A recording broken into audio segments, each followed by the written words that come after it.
Good evening, I'm Desmond Saunders, and welcome to the Bahamas Tonight, the National Report. Thanks for looking in. In the face of all Abaconians have endured over the past year, the government today delivered on a promise made to more than 20 Crossing Rock residents.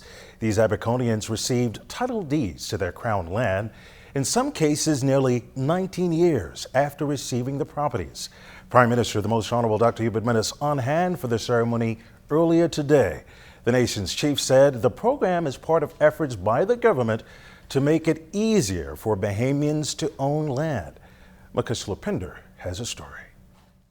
As Central and South Abaco MP and Parliamentary Secretary James Albury coined it, it's about righting a wrong, a give back, if you will. Years after being granted Crown land, another 24 residents of Crossing Rock, South Abaco on Friday finally received their title deeds.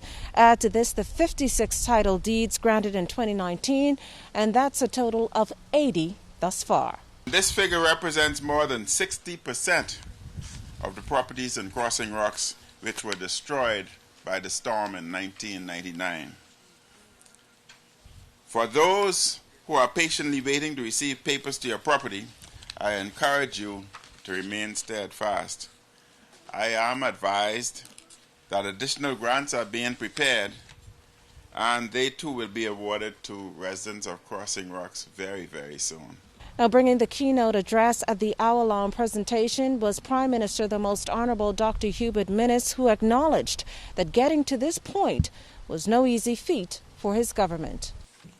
Since commencing this strategy, we identified critical impediments to proceeding and clearing the backlog of Crown grant application. And this included a need to update our technical equipment and enlarge our human resources. These processes have taken time and has been impeded to some extent by the limitations of the COVID-19 pandemic, of which we've all witnessed. Notwithstanding, since March of this year, we concluded the procurement of specialized mapping equipment deemed essential to creating greater efficiency in the survey of property. And this equipment will now help us to move much more quickly.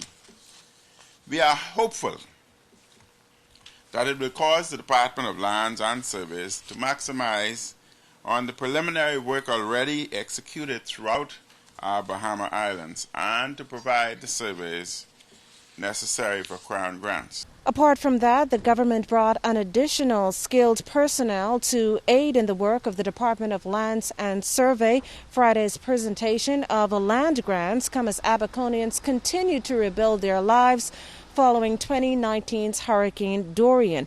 The government has decided to extend a number of concessions until June 2021. Those concessions were scheduled to expire this month. Reporting from the ZNS News Network, I'm Makush Lapinder.